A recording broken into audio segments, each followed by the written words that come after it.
Hello everyone, I am Krishnakant Dwivedi from USP classes. I am here again with third part of relation. प्यारे बच्चों, मैं कृष्णकांत द्विवेदी हूँ USP classes से और आपने देखा होगा कि रिलेशन की दो वीडियो पार्ट 1 और पार्ट 2 ऑलरेडी अपलोड की जा चुकी है और फिर मैं आज आपके सामने हूँ रिलेशन का थर्ड पार्ट लेकर। हमने पहले वीडियो में हमने ये पढ़ा था कि रिलेशन आता कहाँ से है, तो हमने ये जाना था कि रिलेशन जो है वो सेट से आता है। फिर हमने देखा था कि सेट का कार्टेशियन प्रोडक्ट क्या होता है, सबसेट क्या होते हैं, फिर सबसेट के थ्रू रिलेशन कैसे बनता है। उसके बाद हमने ये जाना था कि डोमेन क्या होता है, रेंज क्या होता है। ये सारी चीज़ें हमने अपनी पहली और दूसरी वीडियो में कवर कर ली थी।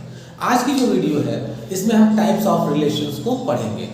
जब टाइप्स ऑफ रिलेशन को हम पढ़ने जाते हैं तो जो पहली टॉपिक या पहला टाइप निकल के आता है वो पहला टॉपिक है आपका इम्पटी रिलेशन का। तो आइए हम देखते हैं कि इम्पटी रिलेशन क्या होता है। तो टाइप्स ऑफ रिलेशन में जो पहला रिलेशन निकल के आता है वो है वाइड रिलेशन और नल रिलेशन। इसी को हम इम्पटी रिलेशन भी कहते हैं।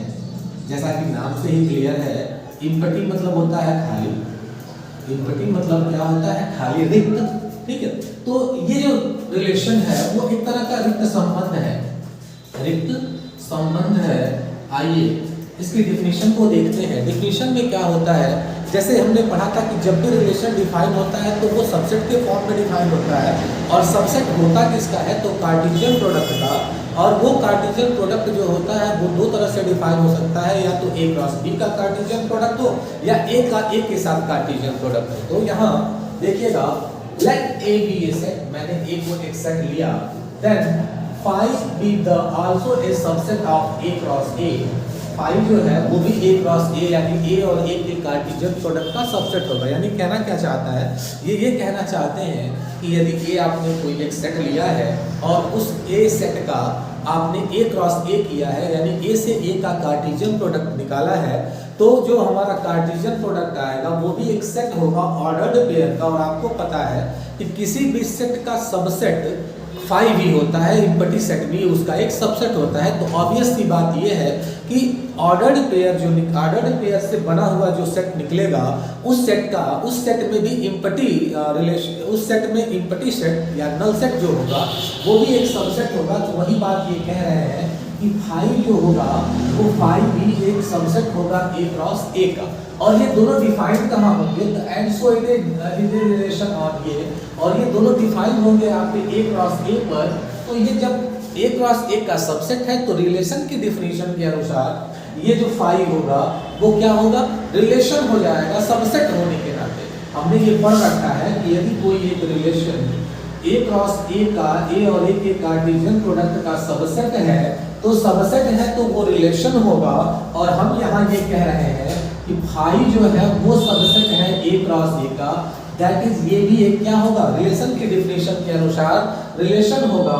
और इस रिलेशन को हम कहेंगे, this relation is called wide और इम्पटी रिलेशन ऑन A। तो ये जो रिलेशन हमारा निकल के आएगा वो रिलेशन आपका कहलाएगा वाइड रिलेशन या इम्पटी रिलेशन। आइए डिफिनीशन को एक बार और देखते हैं। क्या कहा है डिफिनीशन में? नेम पहले क्लियर कर रहे हैं, वाइड रिलेशन और नल रिलेशन। तो वाइड रिलेशन क्या होता है? तो let A be a set, then phi be a subset of A cross A, and so it is a relation on A, and this relation is called wide or empty relation on A। आइए example देखते हैं। मैंने कहा कि मेरे पास कोई एक set A है और इस सेट में दो एलिमेंट हैं 1, 2। तो जब A क्रॉस A निकालेंगे, हम A क्रॉस A निकालेंगे, दैट इज 1, 2 क्रॉस 1, 2 निकालेंगे, तो इसकी वैल्यू आएगी 1, 1, 1, 2, 2, 1 और 2, 2, 2, 1 और 2, 2। इस A क्रॉस A पर हम कोई एक रिलेशन इस प्रकार डिफाइन करें, इस प्रकार डिफाइन करें जिसमें जो नंबर आए A क्रॉस A, जो ऐसे समझ लिया जाए कि 1, 1, 2, 1, 2 और 2, 1 और 2, 2 का सबसेट ना हो। मतलब इस चीज को ऐसे समझते हैं कि ये जो मेरा कार्टेशियन प्रोडक्ट आया है ये जो कार्टेशियन प्रोडक्ट आया है, इस कार्टेशियन प्रोडक्ट में मैं कोई एक रिलेशन R4 डिफाइन करना चाहूँ और R4 डिफाइन इस प्रकार करूँ कि कह दूँ कि A, B ऑर्डर्ड पेयर होगा। A जो है वो भी A और B जो है ये दोनों A में बिलोंग करेंगे। A जो है वो A और B जो है वो दोनों A में बिलोंग करेंगे। कंडीशन ये है कि A जो है वो A की वैल्यू B+3 की वैल्यू के इक्वल होनी चाहिए। A की जो वैल्यू है वो B+3 के इक्वल होनी चाहिए। तो जब हम इस रिलेशन को फॉलो करेंगे तो देखेंगे कि R4 टाइप का R4 रिलेशन में मुझे कोई एलिमेंट ही नहीं मिलेगा। क्यों नहीं मिलेगा? यहाँ जो है यहाँ A और B की वैल्यू आपस में इक्वल है। यहाँ A और B में रिलेशन ये है कि B जो है वो A से 1 बड़ा है, यहाँ A ही बड़ा है और यहाँ फिर A और B दोनों इक्वल है। तो हम ये देखेंगे कि जो मेरी ये कंडीशन है A = B+3 वाली, ये कहीं सेटिस्फाई नहीं हो रही है। तो जब सेटिस्फाई नहीं होगी तो इसके अंदर कोई एलिमेंट निकल के, कोई ऑर्डर्ड पेयर निकल के नहीं आएगा। और जब कोई ऑर्डर्ड पेयर निकल के नहीं आएगा तो ये जो हमारी वाइड रिलेशन या नल रिलेशन वाली डिफिनीशन है उसको फुलफिल करेगा। और इसको फुलफिल करने के कारण हम ये कह सकते हैं कि ये जो R4 है, ये R4 चेंज होके फाई में कन्वर्ट हो जाएगा और फाई में कन्वर्ट होने के कारण और सबसेट भी होगा, इसलिए किसका A क्रॉस A का सबसेट भी होगा। इसलिए हम कहेंगे कि भैया ये जो रिलेशन है वो रिलेशन आपका क्या है? इम्पटी रिलेशन है। ये जो रिलेशन है आपका वो क्या है? इम्पटी रिलेशन है। एक चीज और क्लियर कर दूं, इम्पटी रिलेशन जो होता है वो रिलेशन का सबसे स्मॉलेस्ट पोर्शन होता है, स्मॉलेस्ट पार्ट होता है और इसी रीजन से हम इसको स्मॉलेस्ट रिलेशन भी कहते हैं। इसी रीजन से हम इसको स्मॉलेस्ट रिलेशन भी कहते हैं। तो ये था आपका पहला पार्ट, कौन सा? वाइड रिलेशन या नल रिलेशन। आगे बढ़ते हैं और हम नल यूनिवर्सल रिलेशन को देखते हैं कि यूनिवर्सल रिलेशन क्या होता है। तो आइए यूनिवर्सल रिलेशन की डिफिनीशन को जब हम डिफिनीशन को देखते हैं तो यूनिवर्सल रिलेशन की डिफिनीशन में आता है कि let A be a set. मान लिया कि A कोई सेट है, then a relation A cross A also a subset of A cross A। क्या कह रहा है? then A cross A also be a subset of A cross A। हमने पढ़ा था सबसेट की डिफिनीशन में कि यदि हम किसी सेट के सबसेट लिखने जाते हैं, जैसे सपोज करिए कि मेरे पास कोई एक सेट है 1, 2 इसके एलिमेंट है और मैं इसका सबसेट लिखना चाहूँ तो इसका एक सबसेट 5 होगा, दूसरा सबसेट 1 होगा, तीसरा सबसेट 2 होगा और चौथा सबसेट 1, 2 होगा। यानी ये 1, 2 जो सेट है वो अपना सबसेट खुद होगा। तो वही बात ये कह रहा है कि let A be a set, माना A एक सेट है और फिर A cross A also a subset of A cross A। तो A का A के साथ जो कार्टेशियन प्रोडक्ट होगा जिसको हम A क्रॉस A से डिनोट करेंगे, वो A क्रॉस A अपना सबसेट खुद होगा and so it is a relation on A। और सबसेट होने के नाते वो A पर रिलेशन हो जाएगा और then this relation is called the universal relation on A।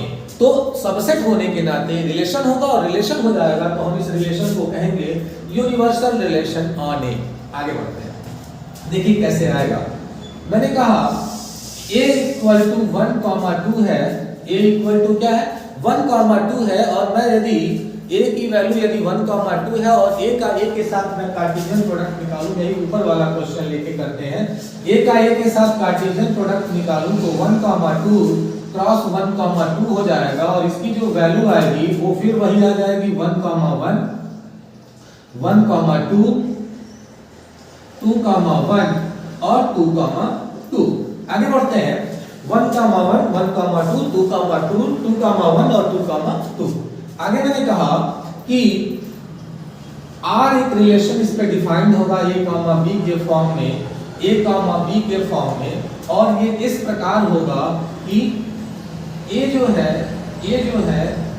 A और B ये दोनों एक A में बिलोंग करने चाहिए, साथ ही साथ A and B natural number, A and B natural number, A और B दोनों जो है वो नेचुरल नंबर होने चाहिए।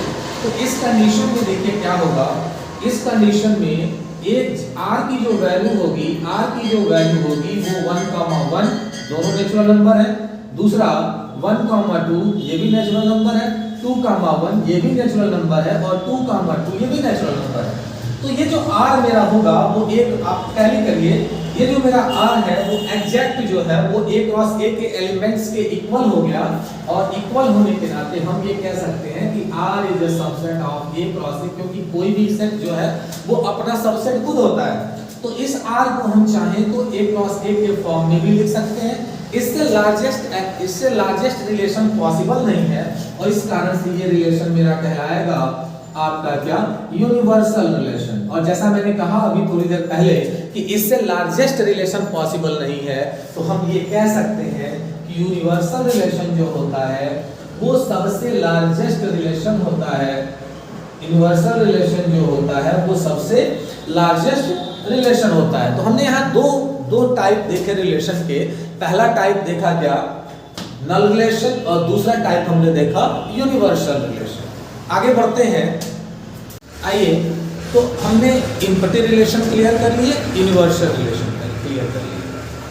आगे बढ़ते हैं और अब दो रिलेशन पढ़ते हैं। और मेरी समझ से रिलेशन की प्रॉपर्टी में सबसे ज्यादा बच्चों को जहां डाउट जनरेट होती है वो ये दो टॉपिक है।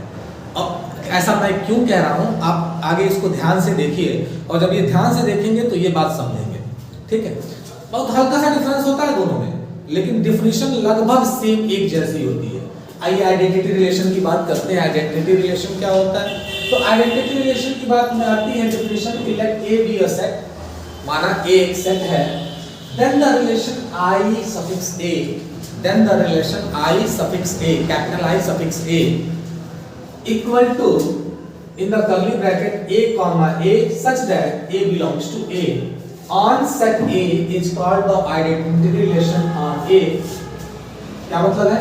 मतलब यह है कि यदि A एक कोई सेट दिया हुआ है और इसमें एक relation capital I suffix A के फॉर्म में लिखा जाए और वो इस तरह डिफाइन हो कि उसके अंदर जो ऑर्डर्ड पेयर आए वो ऑर्डर्ड पेयर A, A के फॉर्मेट में हो। A, A के फॉर्मेट से सेंस ये है कि पहला एलिमेंट और दूसरा एलिमेंट, पहला एलिमेंट और दूसरा एलिमेंट दोनों सेम हो, और ये जो एलिमेंट सेम हो रहे हैं यानी ये जो है स्मॉल a वो कहां बिलोंग करना चाहिए, कैपिटल A जो हमारा सेट है।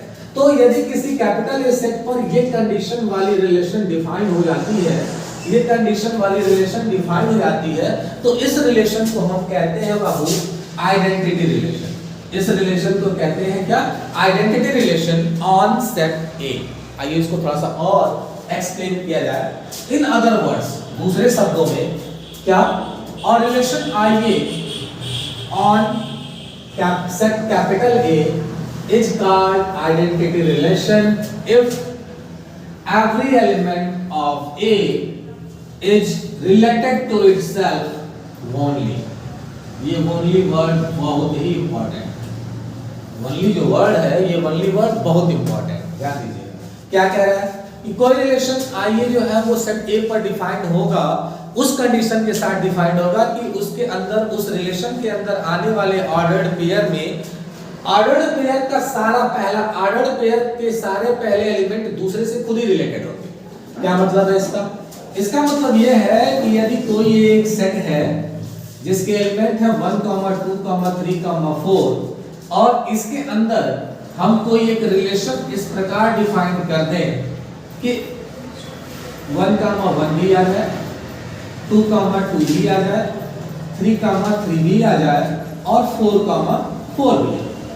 हम ऐसे कोई रिलेशन डिफाइन कर दें तो ये रिलेशन जो होगा वो मेरा कहलाएगा आइडेंटिटी रिलेशन। अब वनली का क्या रोल है? ये जो वर्ड है वनली, इसका क्या रोल है? वनली वर्ड ये बात एक्सप्रेस करता है कि इस रिलेशन के अंदर ये जो पेयर्स बने हैं जिनको हम डबलेट कहते हैं, इन पेयर्स को हम डबलेट कहते हैं, इन डबलेट्स के अलावा कोई और एलिमेंट नहीं होना चाहिए। डबलेट के अलावा और कोई एलिमेंट नहीं होना चाहिए। बहुत सामान्य भाषा में हम बात करें तो यदि कोई एक सेट A दिया हुआ है जिसके अंदर 4 एलिमेंट है और कोई एक ऐसा रिलेशन मैंने डिफाइन किया जिनमें इन चारों एलिमेंट के डबलेट अवेलेबल हैं, केवल और केवल इन चारों एलिमेंट के डबलेट अवेलेबल है, केवल और केवल इन चारों एलिमेंट के डबलेट अवेलेबल है, यानी पहला एलिमेंट है 1 तो 1 का डबलेट 1 1, दूसरा एलिमेंट है 2 तो 2 का डबलेट 2 2, तीसरा एलिमेंट है 3 तो इसका डबलेट 3 3, चौथा एलिमेंट है 4 तो इसका डबलेट 4 4 अवेलेबल है। तो हम कहेंगे कि ये रिलेशन जो R है वो आइडेंटिटी रिलेशन है सेट A पर। ऐसे ही दूसरा यदि हम कोई एक सेट B ले लें और जिसके एलिमेंट हो A, B, C टाइप का, A, B, C टाइप का, और इस पे एक कोई रिलेशन डिफाइंड हो जाए जिस रिलेशन के अंदर केवल और केवल पहले एलिमेंट का डबलेट, दूसरे एलिमेंट का डबलेट और तीसरे एलिमेंट का डबलेट अवेलेबल हो, केवल और केवल इन तीनों के डबलेट अवेलेबल हो, तो हम ये कहेंगे कि ये रिलेशन जो है वो IB है। IB मतलब चूंकि B पे डिफाइंड है तो जिस सेट पर डिफाइंड है उसको हम सफिक्स के फॉर्म में लिख लेंगे। क्लियर हो गया? ये ध्यान रखिएगा कि आइडेंटिटी रिलेशन में केवल डबलेट ही होंगे।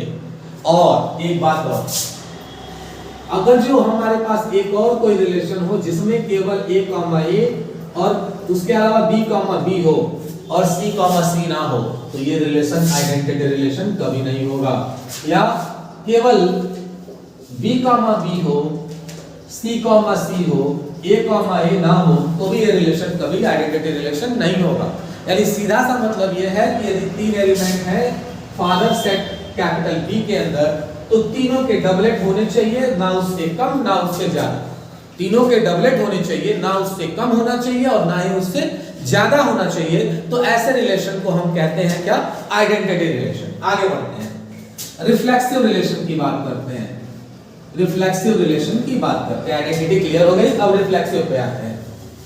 और रिलेशन ऑन और set A is set to be reflexive. किसी भी सेट A पर डिफाइंड कोई रिलेशन रिफ्लेक्सिव कहलाता है इफ यदि एवरी एलिमेंट ऑफ A का हर element is related to itself. A का हर एलिमेंट अपने से खुद रिलेटेड हो। मतलब क्या है?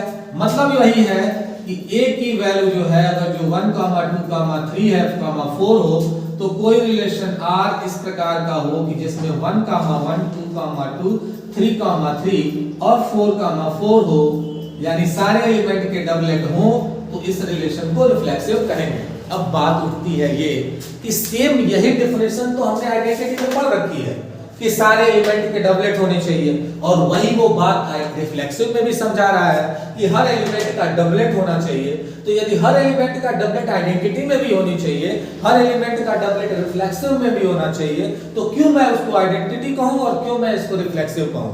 तो दोनों में जो मेजर डिफरेंस है वो ये है कि आइडेंटिटी जो है अपने डबलेट के अलावा कोई एक्स्ट्रा एलिमेंट नहीं रखता है, जबकि रिफ्लेक्सिव को इस बात से कोई फर्क नहीं पड़ता कि उसके पास डबलेट के अलावा और कितने ऑर्डर्ड पेयर हैं। जैसे हमने देखा कि R1 जो रिलेशन है वो मेरा रिफ्लेक्सिव था, R1 जो मेरा रिलेशन है वो रिफ्लेक्सिव था। ऐसे ही इसी पर कोई हम R2 एक रिलेशन डिफाइन कर लें जो 1, 1, 2, 2, 3, 3 और 4, के फॉर्मेट में हो, और इसके अलावा एक ऑर्डर्ड पेयर में और एक्स्ट्रा 1, 2 रख लूं, तो भी भाई साहब रिफ्लेक्सिव होंगे। तो भी ये साहब क्या होंगे? रिफ्लेक्सिव होंगे। ये ध्यान रखिएगा कि एक्स्ट्रा एलिमेंट से इनको कोई दिक्कत नहीं है। ठीक है, इनको केवल अपने डबलेट चाहिए थे, ओनली डबलेट चाहिए थे। तो इनको केवल क्या चाहिए थे? ओनली डबलेट चाहिए थे। इनकी कंडीशन ये है डबलेट ऑफ ऑल एलिमेंट, इनको केवल डबलेट चाहिए थे सारे एलिमेंट के, और इनकी कंडीशन ये है कि doublet of all element plus extra element, इसमें कंडीशन है इफ यू वांट, यदि आप चाहते हैं, प्लस उसमें एक्स्ट्रा एलिमेंट आप रख सकते हैं यदि आपकी इच्छा है। अब दो बातें निकल के पहली बात ये निकल के आती है कि रिफ्लेक्सिव और आइडेंटिटी में रिलेशन क्या है। आइडेंटिटी रिलेशन और रिफ्लेक्सिव रिलेशन में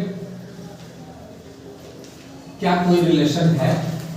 तो देखिएगा, हर identity relation, every identity relation every identity relation also be reflexive, हर आइडेंटिटी रिलेशन जो है वो रिफ्लेक्सिव होता है, but every reflexive relation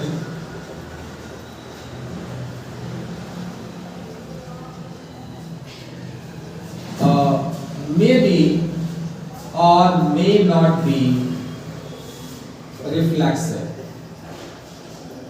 her reflexive relation जो है वो आइडेंटिटी हो भी सकती है और आइडेंटिटी नहीं भी हो सकती। क्लियर? तो ये डिफरेंस है आइडेंटिटी और रिफ्लेक्सिव में कि हर आइडेंटिटी रिलेशन रिफ्लेक्सिव होता है, जबकि हर रिफ्लेक्सिव रिलेशन आइडेंटिटी होगा या नहीं होगा। पहली बात तो हर रिफ्लेक्सिव जो है वो आइडेंटिटी होगा ही नहीं। अब ईच की बात करें कि कोई एक रिफ्लेक्सिव रिलेशन दिया है और वो आइडेंटिटी होगा कि नहीं होगा, वो क्वेश्चन के पैटर्न पर डिपेंड करेगा, क्वेश्चन के पैटर्न पर डिपेंड करेगा। ठीक है, आगे बढ़ते हैं। चलिए, तो हमने देखा क्या क्या, हमने ये देखा कि भैया वाइड रिलेशन क्या होता है, यूनिवर्सल क्या होता है, आइडेंटिटी क्या होता है, रिफ्लेक्सिव क्या होता है। बाकी दो टाइप बचे हुए हैं, सिमेट्रिक और ट्रांजिटिव का। ठीक है, जिनकी आवश्यकता है इक्विवेलेंस के लिए। फिर आगे एंटी सिमेट्रिक बचा होगा, फिर हम उसको आगे डिस्कस करेंगे, वो अलग बात है। तो फिलहाल अभी हम सिमेट्रिक और ट्रांजिटिव देखते हैं, सिमेट्रिक और ट्रांजिटिव देखते हैं। तो आइए, कोई रिलेशन सिमेट्रिक रिलेशन कब होता है? तो a relation R on a set A or relation on R on a set A is said to be symmetric। कोई भी रिलेशन R जो सेट A पर डिफाइंड है, उस रिलेशन R को हम सिमेट्रिक रिलेशन कहते हैं। IFF मीनिंग होता है इफ एंड ओनली, केवल और केवल यदि, if and only केवल और केवल यदि A, B belongs to R implies that B, A belongs to R, then the given relation is called symmetric। क्या कहना चाहता है? कहना ये चाहता है कि कोई एक रिलेशन R है जो किसी गिवन सेट A पर डिफाइंड है, और उस रिलेशन R के अंदर यदि A, B ऑर्डर्ड पेयर के फॉर्म में एग्जिस्ट कर रहा है, तो उसका अपोजिट A, B का अपोजिट जो है B, A भी उसके अंदर क्या करना चाहिए? एग्जिस्ट करना चाहिए। और यदि ऐसा होता है कि हर ऑर्डर्ड पेयर का अपोजिट ऑर्डर्ड पेयर, ठीक है, उसके अंदर एग्जिस्ट करता है, तो वैसे रिलेशन को हम कहते हैं सिमेट्रिक रिलेशन। ये बात याद रहे, इसका सेट A से कोई लेना देना नहीं है, इसका सेट A से कोई लेना देना नहीं है। ऐसा नहीं है जैसे हमने आइडेंटिटी में पढ़ी और क्या नाम है रिफ्लेक्सिव में पढ़ा कि हाथ सारे के सारे एलिमेंट का डबलेट होना चाहिए। तो यहाँ वो कंडीशन नहीं है कि हर एलिमेंट से बना हुआ ऑर्डर्ड पेयर होना चाहिए। जैसे कुछ एग्जांपल आपको दूं और समझाऊं। R1, मान लिया R1 एक एलिमेंट है और जिसके अंदर केवल एक सिंगल एलिमेंट है 1,1, जिसके अंदर एक सिंगल एलिमेंट है 1,1, और आपसे पूछ रहा है कि क्या ये सिमेट्रिक है। तो जैसा कि मैंने कहा कि A, B यदि सेट अवेलेबल है A के अंदर, R के अंदर, तो मान लिया R1 के अंदर A, B अवेलेबल है, तो इसका रेसिप्रोकल या इसका अपोजिट ऑर्डर्ड पेयर यानी B, A अवेलेबल होना चाहिए। तो मैं यदि 1,1 को A, B अब सपोज करता हूं, 1,1 को A, B सपोज करता हूं, तो 1,1 का B, A जो होगा वो भी 1,1 ही होगा। यानी ये अकेला ऑर्डर्ड पेयर A, B और B, A दोनों ऑर्डर्ड पेयर के लिए स्टैंड होगा। यानी नॉर्मल सी बात है कि सिमेट्रिक की डेफिनेशन के अनुसार ये केवल सिंगलटन सेट जो है ये भी क्या होगा? ये मेरा सिमेट्रिक होगा, ये मेरा जो है वो सिमेट्रिक होगा। आगे बढ़ते हैं। दूसरा एक ऑर्डर्ड पेयर लूं R2 और जिसके अंदर 1,1, 2,1 और 2,2 है, और मैं आपसे पूछूं कि क्या ये सिमेट्रिक है, तो ध्यान दीजिएगा 1,1 के लिए तो 1,1 को यदि A, B मानते हैं, 1,1 को यदि हम A, B के इक्वल मानते हैं, तो इसके लिए जो B, A होगा वो 1,1 ही होगा। तो यानी इसका ये अपना ऑर्डर्ड पेयर और अपोजिट ऑर्डर्ड पेयर दोनों है 1,1, 2,2 भी डबलेट है, क्योंकि ये 1,1 डबलेट है, उसका अपोजिट ऑर्डर पेयर आप ढूंढेंगे तो वही आ जाएगा। 2, 2 भी डबलेट है, दोनों एलिमेंट सेम है, तो अपोजिट निकालिएगा तो फिर 2, 2 आ जाएगा। तो ये जहां भी आता है 1, 1, 2, 2 ऐसे मतलब डबलेट जहां भी आते हैं ऐसे ऑर्डर्ड पेयर में आपको सिमेट्रिक चेक करने की आवश्यकता नहीं है। यदि कहीं भी किसी भी सेट में सारे के सारे एलिमेंट, किसी भी रिलेशन में सारे के सारे एलिमेंट केवल डबलेट फॉर्म में है तो वो सिमेट्रिक होंगे।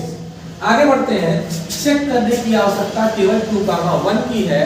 2, 1 यदि a, b के फॉर्मेट में है तो 2, 1 का अपोजिट जो होगा वो 1, 2 होगा और 1, 2 यहाँ एग्जिस्ट नहीं कर रहा है। देखिएगा 2, 1 तो एग्जिस्ट कर रहा है R2 में, लेकिन 1, 2 जो है वो R2 में एग्जिस्ट नहीं कर रहा है, इसलिए ये भाई साहब हमारे सिमेट्रिक नहीं होंगे, इसलिए भाई साहब हमारे सिमेट्रिक नहीं होंगे।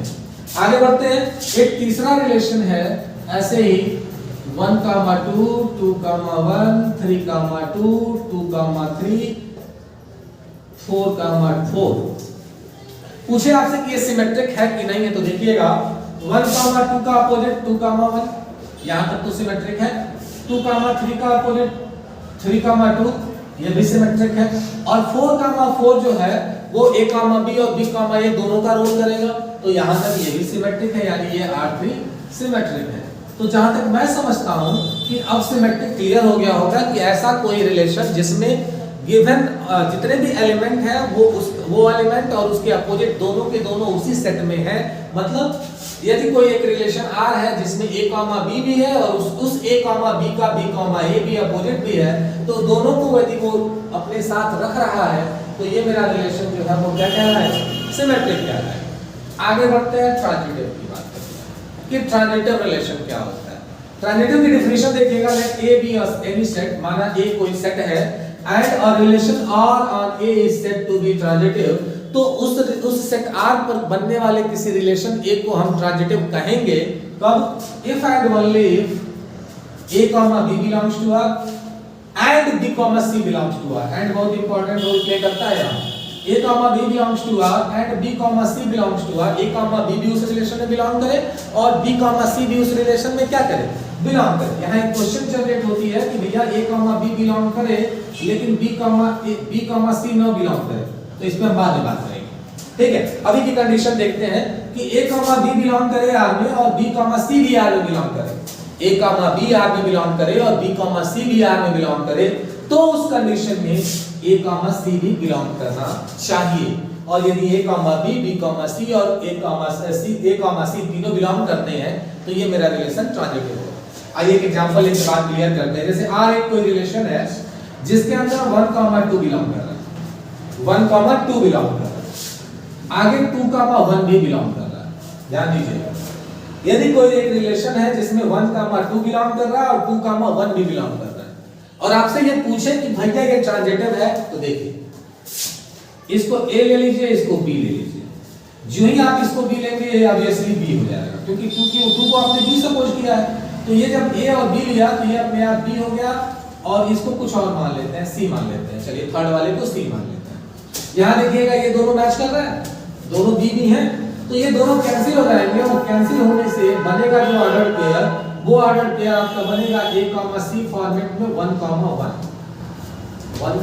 1 और ये 1, 1 इसमें क्या है, मिसिंग है, इसलिए भाई साहब ट्रांजिटिव नहीं होंगे, नॉट ट्रांजिटिव, ये भाई साहब ट्रांजिटिव नहीं होंगे। इस बात को एक तरीका और लगा के समझते हैं, इसी बात को एक तरीके से और समझते हैं। ध्यान दीजिए, यदि कोई दो ऑर्डर्ड पेयर लिखा हुआ है, दो ऑर्डर्ड पेयर लिखा हुआ है और ये देखना है कि इन दोनों ऑर्डर्ड पेयर ट्रांजिटिव है या नहीं है, दो दिया है, 3 दिया है, चेक करना है कि ट्रांजिटिव है कि नहीं है। तो सबसे पहले ये देखेंगे क्या किसी पहले का लास्ट और दूसरे का फर्स्ट मैच हो रहा है क्या, पहले का लास्ट और दूसरे का फर्स्ट मैच हो रहा है क्या। यदि मैच हो रहा है तो मैचिंग एलिमेंट को कैंसिल कर देंगे, जो एलिमेंट मैच हो रहे होंगे उनको कैंसिल कर देंगे और कैंसिल करने के बाद जो नंबर बनेंगे उनसे एक नया ऑर्डर पेयर जो है वो जनरेट करेंगे या क्रिएट करेंगे, उनसे एक नया ऑर्डर पेयर जो है वो फॉर्म कर लेंगे और नया ऑर्डर पेयर फॉर्म करने के बाद उस ऑर्डर पेयर को चेक करेंगे कि क्या वो गिवन रिलेशन में है कि नहीं। यदि वो गिवन रिलेशन में होगा तो मेरा रिलेशन ट्रांजिटिव होगा और यदि नहीं होगा तो ट्रांजिटिव नहीं होगा। यदि ये रिलेशन ट्रांजिटिव नहीं हो रहा था आपने देखा, लेकिन इसी में यदि मैं केवल 1, 2, 2, 1 और 1 एक एलिमेंट एक्स्ट्रा बढ़ा दूं, तो देखिएगा ये दोनों एलिमेंट मैच हो रहे थे, ये कैंसिल कर लिया, तो 1, 1 होना चाहिए और 1, 1 ऑलरेडी आ गया इसमें, तो अब ये भाई साहब ट्रांजिटिव होंगे। अब ये भाई साहब क्या होंगे? ट्रांजिटिव होंगे। एक चीज मैंने छोड़ दी थी, कहा था कि जब a, b रिलेशन में बिलोंग करे और b, c ना बिलोंग करे, तो वो क्या वहां क्या होगा? ट्रांजिटिव होगा कि नहीं होगा? तो देखिएगा, यदि रिलेशन में a, b बिलोंग करता है, यानी कोई एक ऑर्डर पेयर बिलोंग करता है और उस ऑर्डर पेयर का लास्ट किसी के फर्स्ट के साथ मैच नहीं करता है, तो उस कंडीशन में हमेशा रिलेशन ट्रांजिटिव होता है। क्यों? क्योंकि एंड वाली कंडीशन है ये, पहली कंडीशन भी फुलफिल होनी चाहिए और दूसरी भी फुलफिल होनी चाहिए, मतलब a, b भी बिलोंग करना चाहिए और b, c भी बिलोंग करना चाहिए। यदि ऐसा नहीं होता है, केवल a, b ही बिलोंग करता है और a, b के बाद c, d आ जाता है, a, b के बाद c, d आ जाता है, मतलब इसका लास्ट और इसका फर्स्ट मैच नहीं होता है, तो मैच नहीं होता है तो हमारी कंडीशन की और जरूरत नहीं पड़ती है, और ऐसे कंडीशन में ये रिलेशन मेरा क्या होता है? ट्रांजिटिव होता है। क्लियर? एक एग्जांपल देते हैं, देखिए R एक सेट है जिसके एलिमेंट है 1, 2, 3, 4 और 5, 6, ये तीन एलिमेंट 1, 2, 3, 4 और 5, 6। आपसे कोई पूछे कि क्या ये ट्रांजिटिव है, तो भैया ये 100% ट्रांजिटिव है, क्योंकि किसी का लास्ट किसी के फर्स्ट के साथ मैच नहीं होता तो कैंसिल नहीं होगा तो नया ऑर्डर पेयर फॉर्म नहीं होगा, और जब नया ऑर्डर पेयर फॉर्म नहीं होगा तो उस नए ऑर्डर पेयर को ढूंढने की आवश्यकता नहीं पड़ेगी, और जब आवश्यकता नहीं पड़ेगी तो अपने आप को क्या हो जाएगा? ट्रांजिटिव हो जाएगा। अगली जो टॉपिक है वो इक्विवेलेंस है। अगली जो टॉपिक है वो है इक्विवेलेंस। ध्यान दीजिएगा, इक्विवेलेंस रिलेशन क्या होता है? क्लास 11th और 12 के रिलेशंस चैप्टर के अंदर, क्लास 11th और 12 के रिलेशन चैप्टर के अंदर जब आप देखेंगे तो भर के क्वेश्चन इक्विवेलेंस से आते हैं। भर के क्वेश्चन, कोई भी एग्जाम हो, आपका यूपी बोर्ड का एग्जाम हो, आपके सीबीएसई का एग्जाम हो, कहीं भी जहां भी रिलेशन है, ठीक है, वहां इक्विवेलेंस से क्वेश्चन भर के पूछे जाते हैं। ठीक है, तो इक्विवेलेंस रिलेशन होता क्या है? तो कोई भी रिलेशन इक्विवेलेंस तब होता है जब वो रिफ्लेक्सिव हो, सिमेट्रिक हो और इसके साथ साथ क्या हो?